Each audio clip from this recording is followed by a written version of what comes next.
Buenas tardes.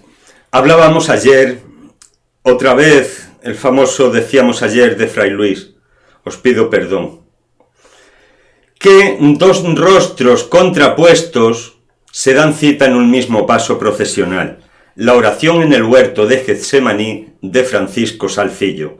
Por un lado, el rostro adoncellado, candoroso, bellísimo, ciertamente difícil de igualar, del ángel gallardo que desciende a confortar a su Señor, y por otro lado, el rostro de la angustia pura, del pavor, el rostro sufriente del Salvador en su noche oscura. Pues bien, a los antecedentes supuestamente no debidos a mano humana de este rostro, el de Cristo, vamos a dedicar el espacio de hoy. Hoy hablamos de las Verónicas. La piedad popular ha necesitado siempre, para su propio devocionario, del semblante del Señor. Quizá haciéndose eco del mandato del Salmo 105, que nos dice: buscad continuamente mi rostro, tu rostro buscaré, Señor, no me escondas tu rostro. La plástica ha sido muy generosa y le ha dado abundosos ejemplos de representación del rostro del Salvador en toda la historia del arte. Ahora bien, hay que decir que mientras la plástica occidental bebe en una fuente para empezar a representar el rostro de Cristo, la plástica de la Europa oriental lo hace en otra muy distinta, en el Mandilión de Edesa. ¿Qué es el Mandilión de Edesa? El Mandilión de Edesa sería el supuesto retrato que, al decir de Eusebio, el propio Jesucristo le hace llegar a Abgar V o Abgaro V de Edesa, que es Urfa en la actual Turquía, cuando éste decide enviarle un emisario para que le suplique al Señor que se allegue a ese reino y le cure de una dolencia que le imposibilita severamente. El Salvador, viendo la fe profunda de este soberano de origen nabateo, no solo le restablece la salud, sino que le agracia con una carta manuscrita que le hace llegar con el emisario. Posteriormente, Evagrio el monje enriquece esta relación entre Cristo y Abgar y le hace merecedor de un regalo del Salvador más allá de esa supuesta carta. Un retrato, ni más ni menos. En ese retrato estaría el semblante del Señor, de Jesucristo. Y de esa imagen del semblante de Cristo en el Mandilión de Edesa fluirían todos los iconos que hasta el presente han representado el rostro del Señor.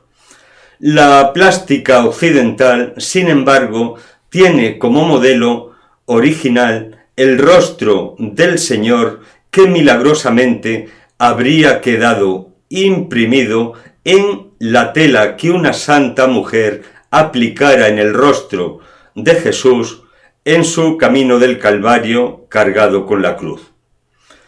Fuentes apócrifas nos dicen que en ese camino hacia la cruz del Señor, una mujer en un arrojo de valentía y en un acto de puro amor se abre paso entre el gentío y limpia el rostro del Señor, sanguinoliento y exudado.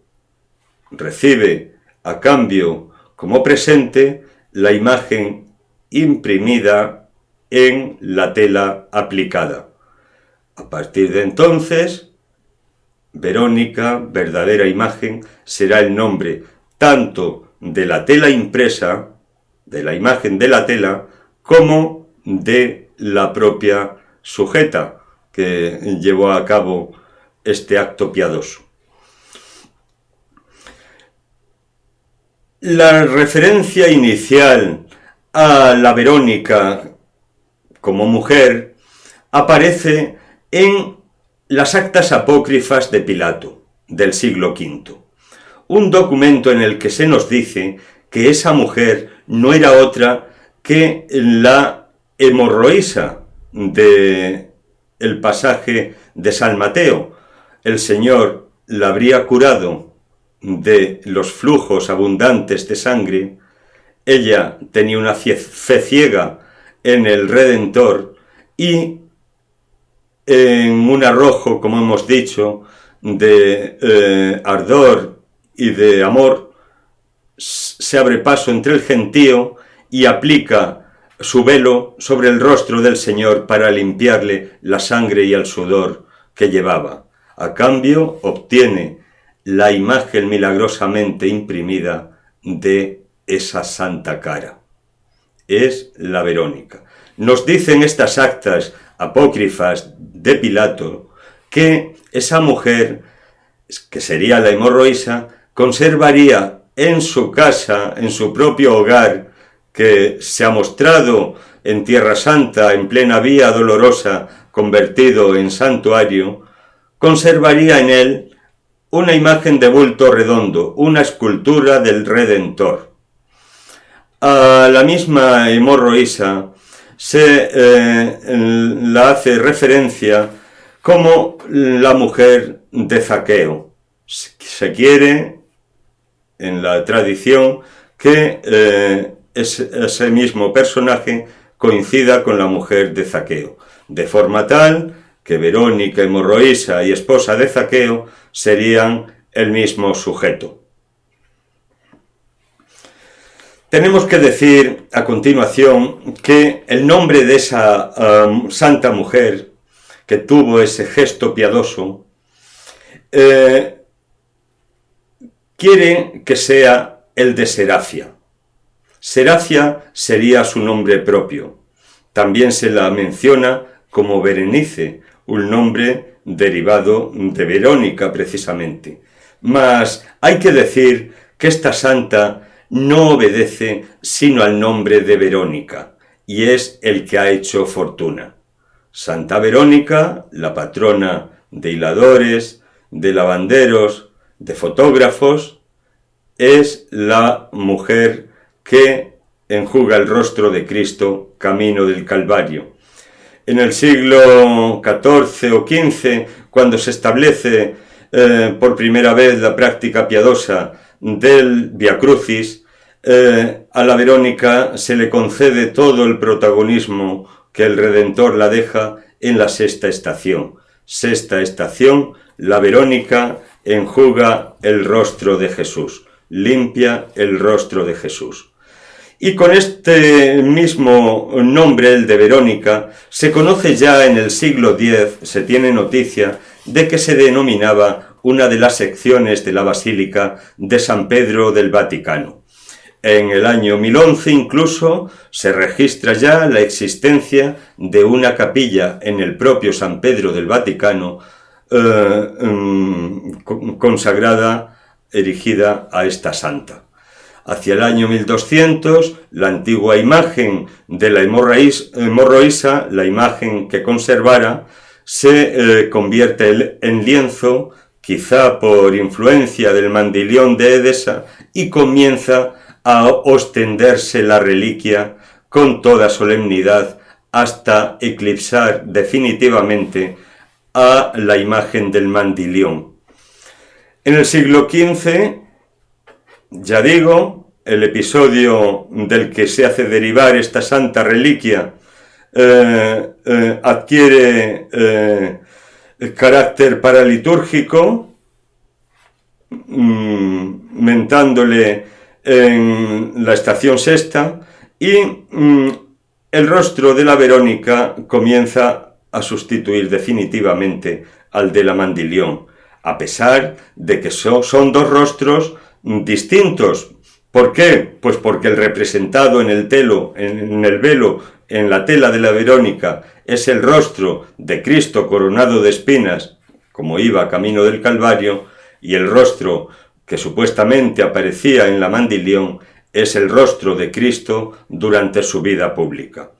Los franceses, mientras tanto, pusieron en circulación una especie de que Santa Verónica habría arribado con las reliquias de la Virgen a las costas francesas y que estaría incluso enterrada en Soulac-sur-Mer, cerca de Burdeos. Habría nacido, por tanto, nos lo dice Eusebio, en Cesarea de Filipo, y habría muerto y estaría enterrada en Soulac-sur-Mer, en Francia. Los sindonólogos, en cuanto a las distintas Verónicas o lienzos que dicen ser aquel con que fue obsequiada esta santa mujer, camino del Calvario, son muy escépticos. Tienen toda clase de prevenciones y se lo toman así, con mucho escepticismo, cuando no como charlotada, y hacen ver que las distintas Verónicas no son sino creaciones del rostro de Cristo a partir del que figura en la Santa Sínode, en la Sábana Santa de Turín. Si la Sábana Santa de Turín es el quinto evangelio al decir del Padre Carreño, las Verónicas serían evangelios mudos al servicio de la evangelización de gente con una instrucción muy parca, gente sencilla, gente ciertamente analfabeta, a las que instruiría en la fe. En el siglo XIII, en el año 1249, Gregorio IV regalaría ya una copia de la Verónica, que se conserva en Roma, a Laon, una copia que no haría sino abrir el melón, porque a partir de entonces surge la costumbre de regalar réplicas de la Santa Verónica, de la Sagrada Reliquia, a los grandes beneficiarios de la Iglesia, hasta tal punto de que hoy en día son prácticamente incontables las Verónicas que reciben veneración de los fieles. Podemos citar la de Bitonto, la de Charavalle, la de Soissons, la de Laon. Esta tiene una leyenda, Imago Domini in sudario. Sin embargo, nosotros vamos a estudiar a continuación las que nos son más familiares.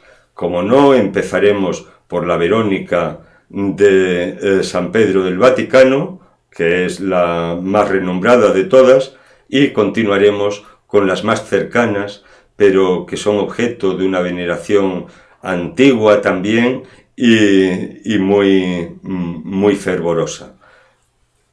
El Santo Rostro de Jaén y la Santa Faz de Alicante. La Verónica romana.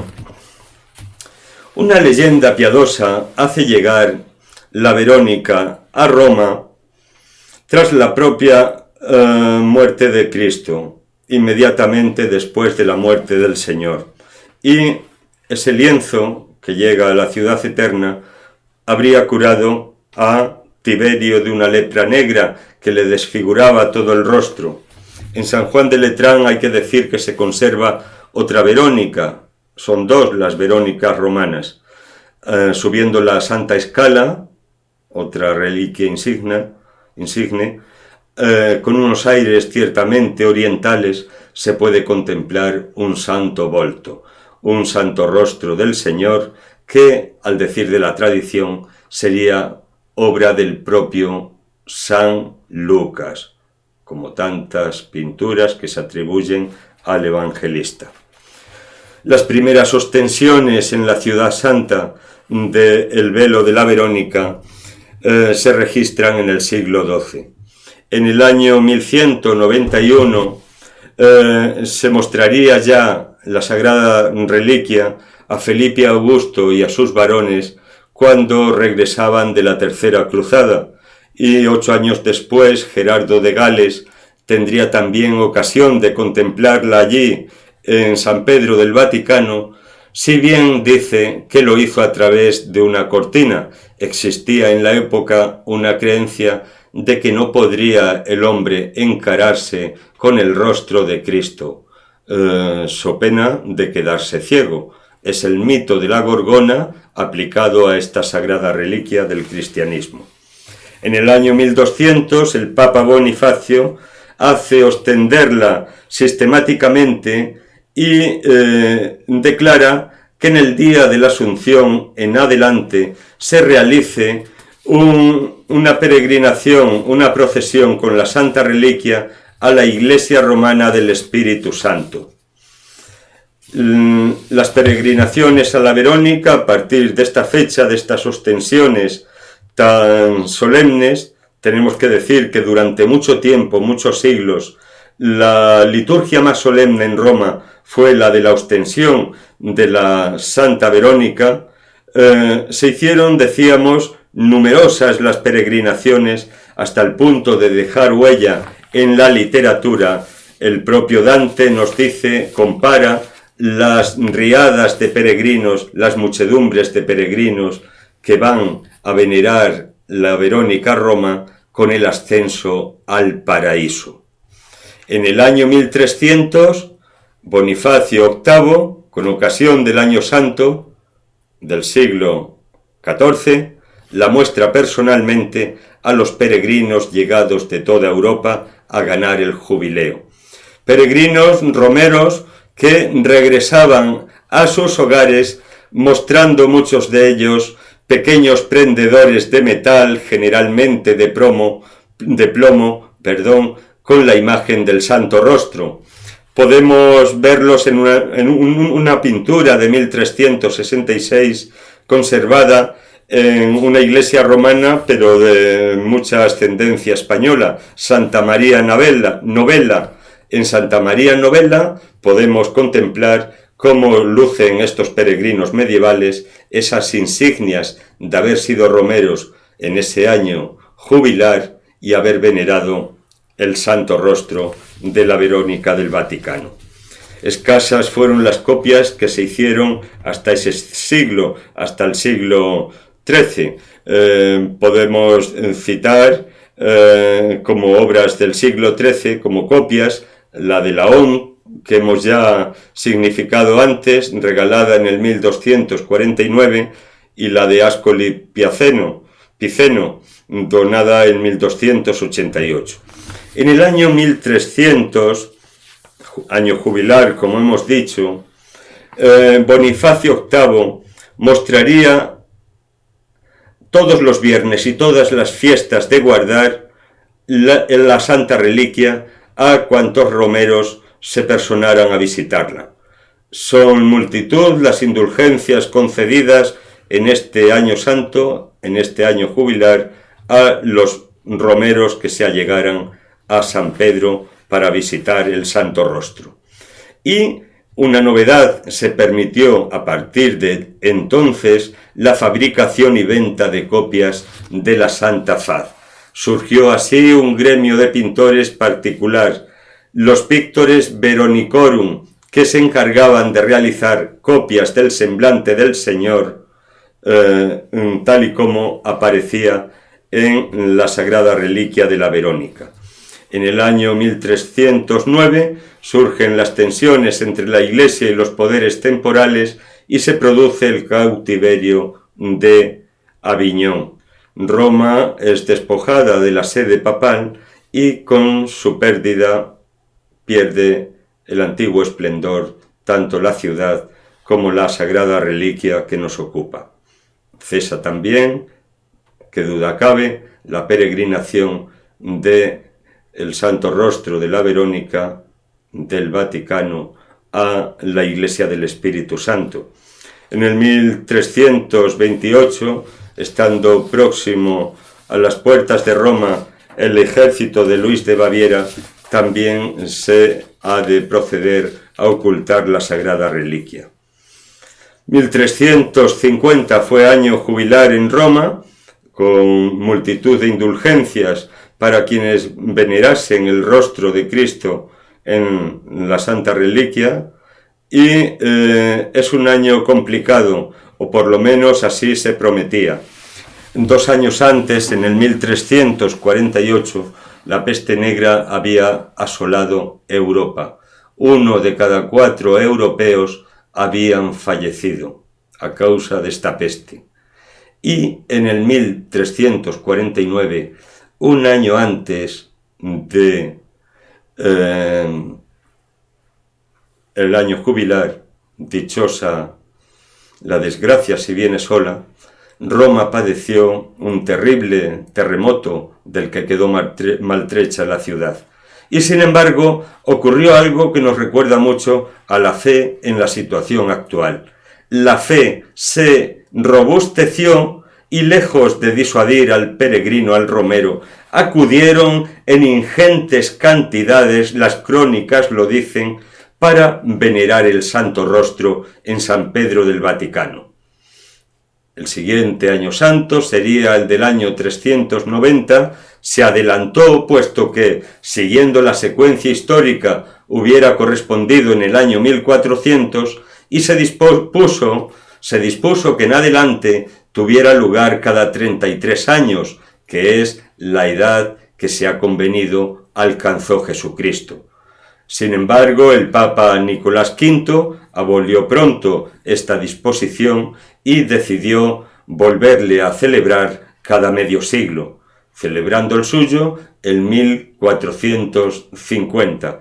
Fue este un año jubilar teñido de tintes luctuosos, porque en las riadas de peregrinos que se producían a la ciudad eterna, precisamente en el puente sobre el Tíber que está frente al castillo de Sant'Angelo, murieron aplastados unos 172 peregrinos. Es la noticia luctuosa de este año jubilar de 1450. Todo el esplendor volvió con el regreso del papado a Roma.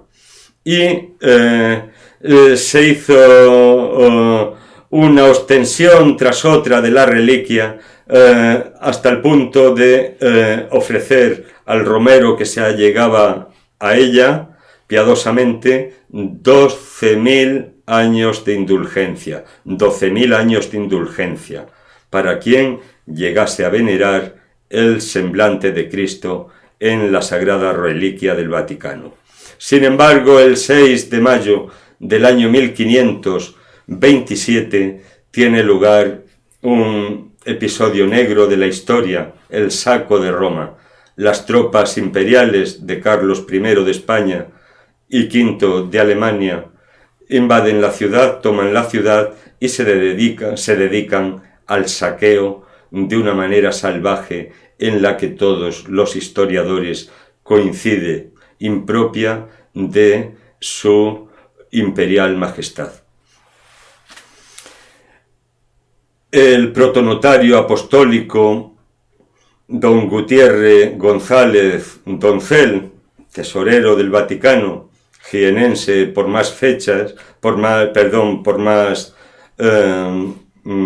señas, fue torturado hasta la saciedad, hasta el agotamiento, para que dijese dónde se hallaban ocultos los tesoros de la sede de San Pedro.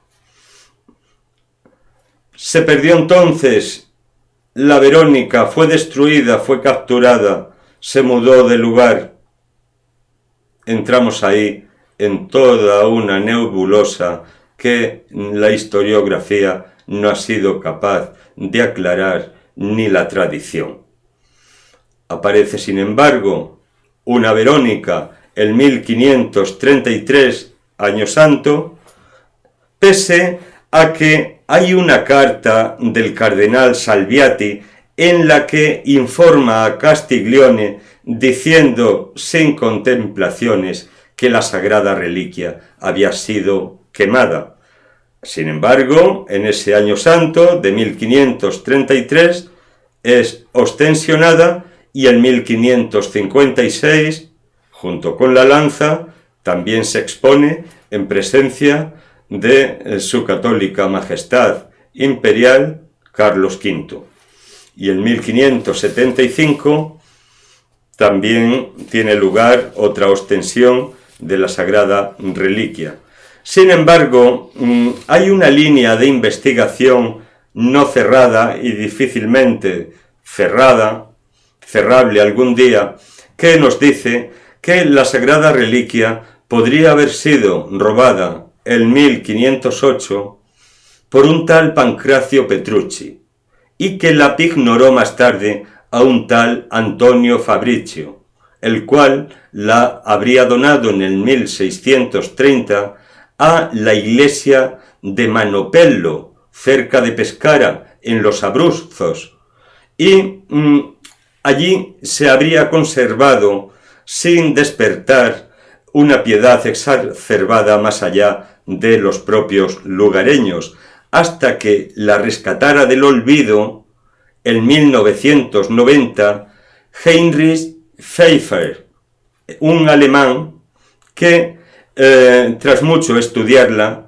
hizo ver al mundo que se trataba de, en principio, de la verdadera Verónica, la de el Vaticano, la de San Pedro del Vaticano. Posteriormente, la línea de investigación ha ido más bien por considerar ciertamente el santo volto de Manopello una reliquia, más habría estado en contacto con la sábana santa. Hay ciertas coincidencias entre la imagen del Redentor en la sábana santa, en la Santa Sínode, y la imagen que se representa en esta tela transparente de viso que se muestra en Manopello. Algo debe de tener este santo lienzo cuando Benedicto XVI, si es verdad que lo hizo a título privado, el 1 de septiembre del año 2008 se allegó al santuario, al monasterio de la Santa Faz en Manopello para rendir culto a esta reliquia, a este rostro del Salvador que, al decir de muchos, se dijo en un principio, era la propia Verónica vaticana. Hoy ya hemos dicho que la línea de investigación va más bien asociada a la mortaja de Cristo. Es en cualquier caso un santo rostro que no gratuitamente estuvo presente en Roma en el año de la misericordia, que se inauguró el Día de la Inmaculada del año 2015 y que abarcaría todo el año 2016. Una ocasión más de allegarnos al rostro del Señor. A partir del siglo XVII sí es constatable un cierto halo de misterio en torno a la reliquia vaticana del velo de la Verónica. Es en el siglo XVII cuando elaborada la cúpula del Vaticano en los 4 pilares que la sustentan, se hace una referencia a la Verónica muy evidente. 4 pilares que se dedican a 4 santos de la cristiandad: a San Longinos, a Santa Verónica, a San Andrés y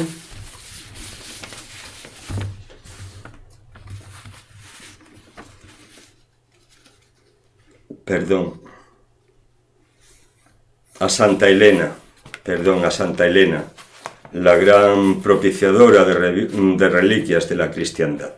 San Longino, Santa Verónica, Santa Elena y San Andrés.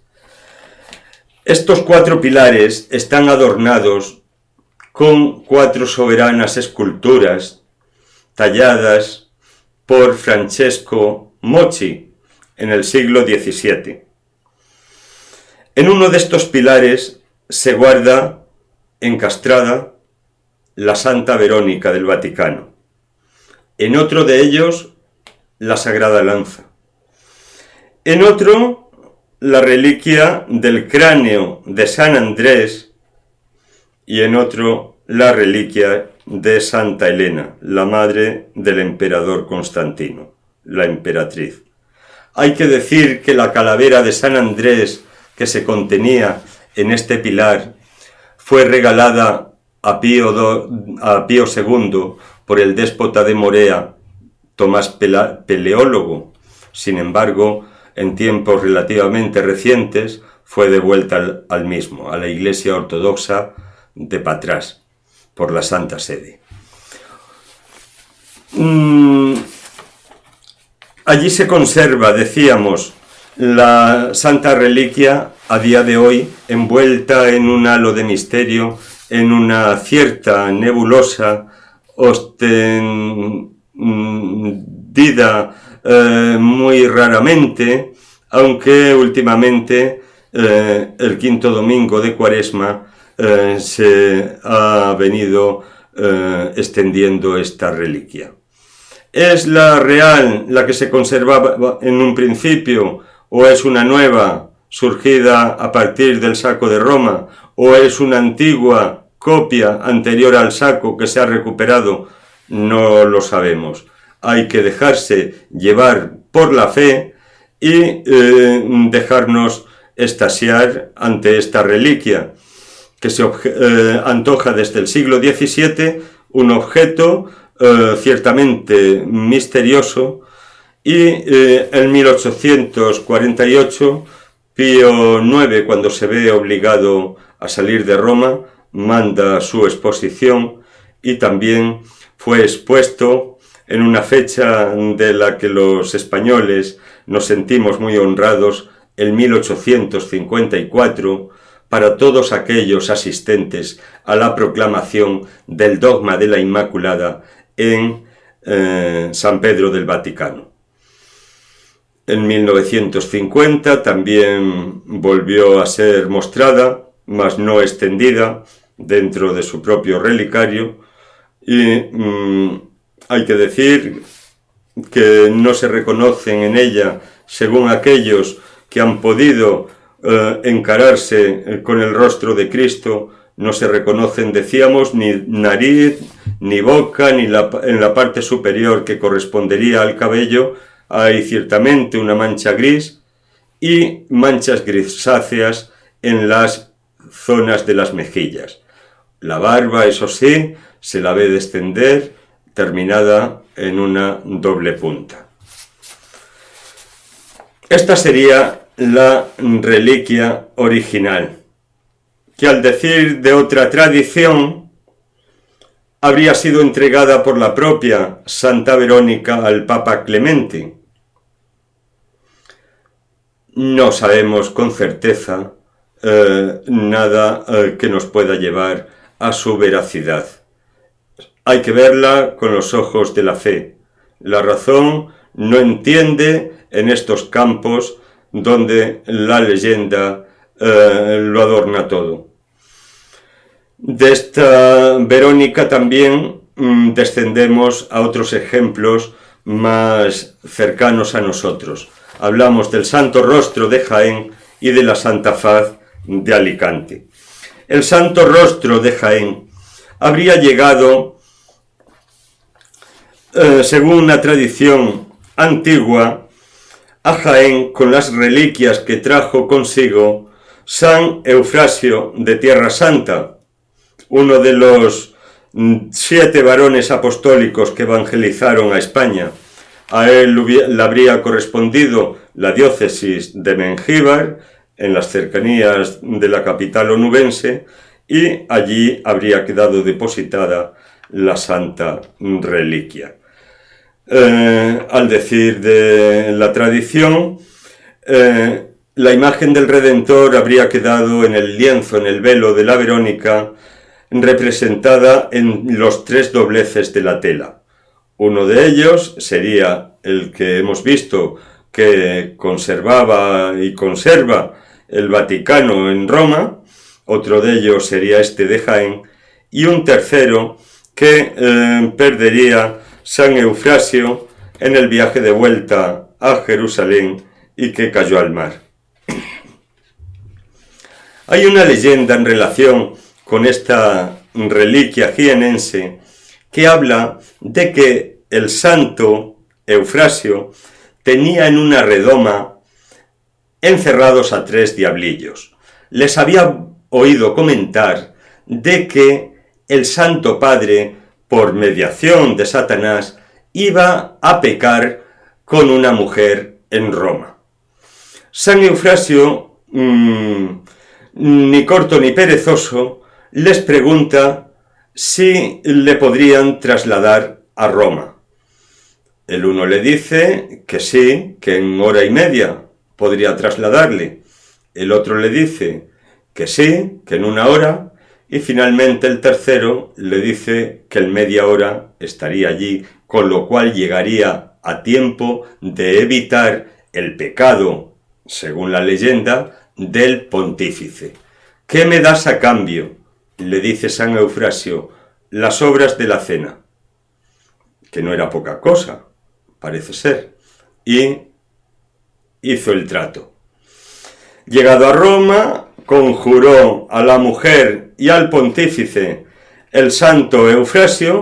La mujer se hundió con la mesa donde estaba reclinada y el pontífice, en agradecimiento por su providencial llegada, que le evitó la ocasión de peligro de caer en pecado, habría obsequiado a San Eufrasio, según la leyenda, con 2 de los 3 pliegues de la Verónica, quedando el tercero o el primero en la capital de la cristiandad.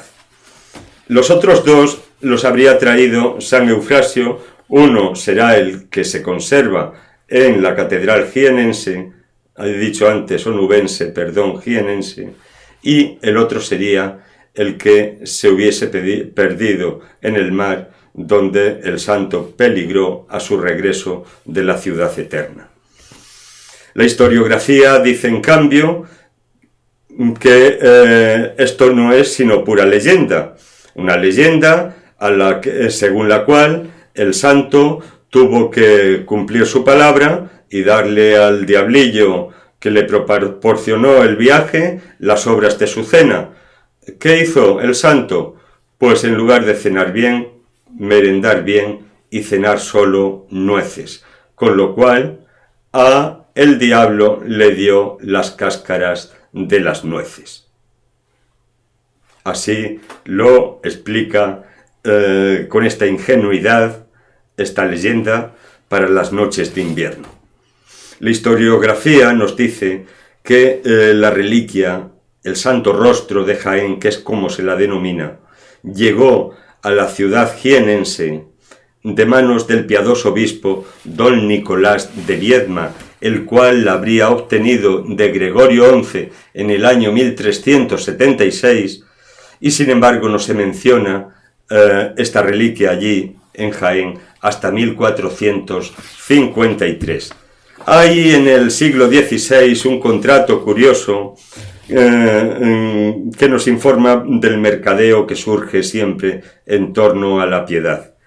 El contrato es de 1546 con un pintor local, Francisco del Olivar, que se compromete a realizar 23 docenas y media de verónicas al óleo, 2 docenas en papel, 2 piezas de guamecí con 800 verónicas pequeñas, 2 tablas doradas, 10 verónicas en lienzo, en fin, todo un negocio que surge al calor de la fe.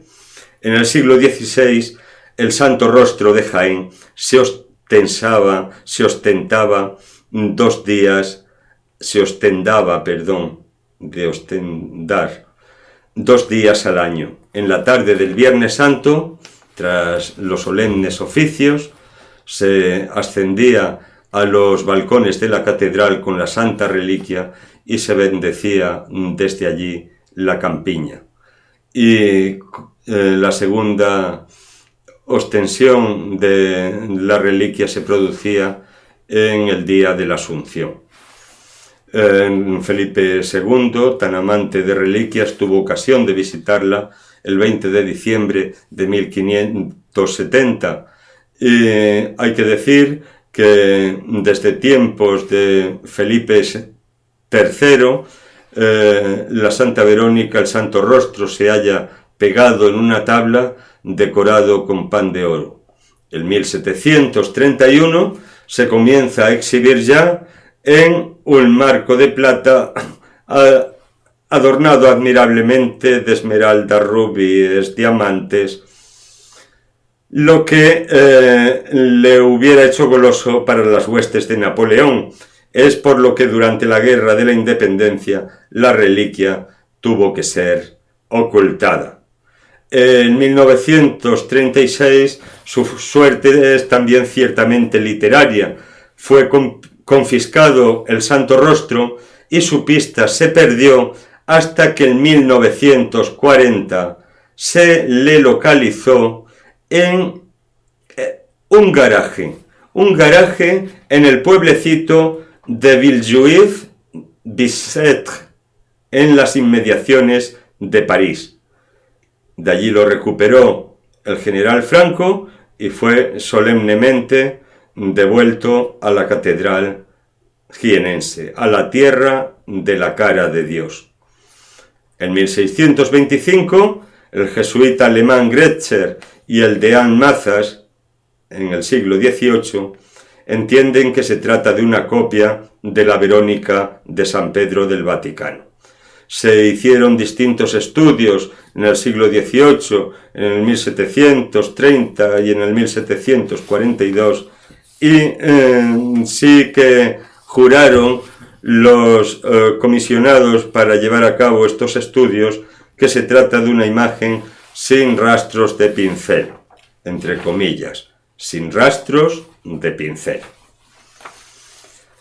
La tercera Verónica que nos ocupa, la Santa Faz de Alicante. Mosén Pedro Mena, hacia el año 1450, obtuvo del cardenal al que servía en Roma, bien se cree que era el cardenal Rodrigo, posteriormente Papa Alejandro VI, ese turbión, el Papa Borgia, obtuvo de sus manos, decíamos, la reliquia de la Santa Faz de Alicante. Pedro Mena, natural de San Juan, en el siglo XVII era un pueblecito independiente de Alicante, capital de la ciudad de Alicante, obtuvo esa reliquia y la depositó en su parroquia, en la parroquia de San Juan. Pero tras su muerte, la reliquia realizó 3 milagros seguidos, 3 prodigios que causaron el fervor de toda una multitud que fue testigo en cada uno de ellos y que catapultaron la reliquia y exacerbaron la fe que se tenía en este santo rostro, en la Santa Faz de Alicante. El 17 de marzo de 1489 se decide procesionar la reliquia para pedir lluvia, vista la sequía que azotaba el territorio. Al pasar por el barranco de Loixa, el que la portaba se vio impedido de dar paso. Sintió sus miembros hundirse como plomo y en este momento el gentío se da cuenta de que una lágrima discurre del ojo derecho del Señor, de la Santa Faz, y se para en la mejilla, haciéndose cada vez más gorda. Uno de los presentes en aquel cortejo procesional, con el dedo, estalla esa lágrima y se queda definitivamente impresa en la Santa Faz de Alicante. Inmediatamente comienza a llover y la lluvia pedida es bendición para el pueblo que había puesto su fe en la Santa Faz de Alicante. Aquel que realizara el atrevimiento de estallar esa lágrima en el rostro de Cristo, a partir de ahí llevaría siempre un dedal de plata, se dice, como señal de que ese dedo se había llegado a esa lágrima del Redentor. era el dueño de los terrenos donde con el pasar de los años se acabaría levantando el monasterio de la Santa Faz. El 25 de marzo tuvo lugar un segundo milagro. Se trataba asimismo de pedir la lluvia. Un misionero llamado Benito de Valencia estaba predicando junto a un pino y en esto que se elevó hasta unos 3 metros, lo que mide una pica, dicen las crónicas, y la nube comenzó a llenarse de fulgores y aparecieron 2 santas faces en el cielo. Lo vio una inmensidad de gentes, así lo dicen las crónicas, y luego comenzó a llover. Este milagro ocurrió al lado del Pi Sant, que se llama desde entonces el árbol. Poco después, el 31 de marzo, Benito de Valencia, el misionero que hemos mencionado, regresaría al Pino Santo, y en aquella ocasión un arco iris en forma de cruz, con los colores más resaltados de lo habitual, se pudo ver placenteramente en el cielo. Estos 3 milagros, o 3 prodigios, merecieron el 3 de enero de 1525 por parte de la Santa Sede de la consideración de milagros, los sucesos acaecidos en marzo de 1489 en Alicante. La fama de esta reliquia era ya incontenible y se le empezó a dar un culto solemne y exacerbado del que se ha hecho eco toda España. El monasterio se construiría en 1490, sin embargo la construcción actual del monasterio de la Santa Faz de Alicante es del siglo XVIII, de 1748. Una comisión de pintores en el siglo XVII vinieron a afirmar que parece ser sangre, polvo y sudor lo que se observa en la reliquia, y ojos, nariz y boca se hallan perfilados con pincel. Pues estas son las 3 grandes reliquias de las que hemos decidido hablar hoy con ocasión del semblante de Cristo. Sin embargo, no podemos dejar de decir, como madrileños, habitantes del foro, que en Madrid tenemos otra Verónica, otra copia de la Verónica. Se halla actualmente en la iglesia de San Marcos, entre Malasaña y la Plaza de España, en la iglesia de San Marcos. Existía en Madrid la capilla de Nuestra Señora de la Concepción en la calle Princesa, bien cerquita del Palacio de Liria. Promotores de esta capilla fueron los marqueses de Almonacid y de Castelrodrigo. Una hermana de la marquesa de Castelrodrigo, Juana, la habría traído en 1700 como Verónica regalo de Paulo V. Es la capilla que el pueblo de Madrid, tan campechano siempre, dio en denominar Capilla de la Cara de Dios.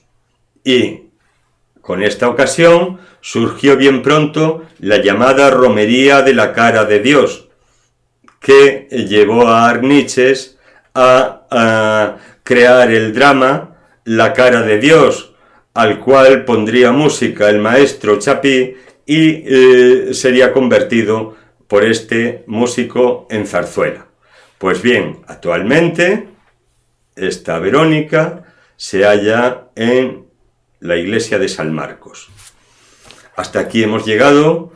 No quisiera haberos cansado, solo quería haberos ilustrado y entretenido con esta historia mágica que me apasiona tanto y que nos llena de anécdotas y de una sabiduría de andar por casa, como es la mía, pero sabiduría en cuanto a conocimiento, aquello que sabemos, hay que aportarlo como talento, igual que se aporta una receta, que se aporta una vacuna necesaria, que se aporta un conocimiento o que se aporta la indicación de una calle al que no sabe. Es una de las obras de misericordia. Yo personalmente aprendo mucho, recibo mucho de todos aquellos que hacen esa obra de misericordia, enseñar al que no sabe que soy yo. Lo que sé lo he recibido de otros y no es mucha cosa. Feliz día, amigos. Mañana, si Dios quiere, os prometo que estaré aquí. Os quiero mucho.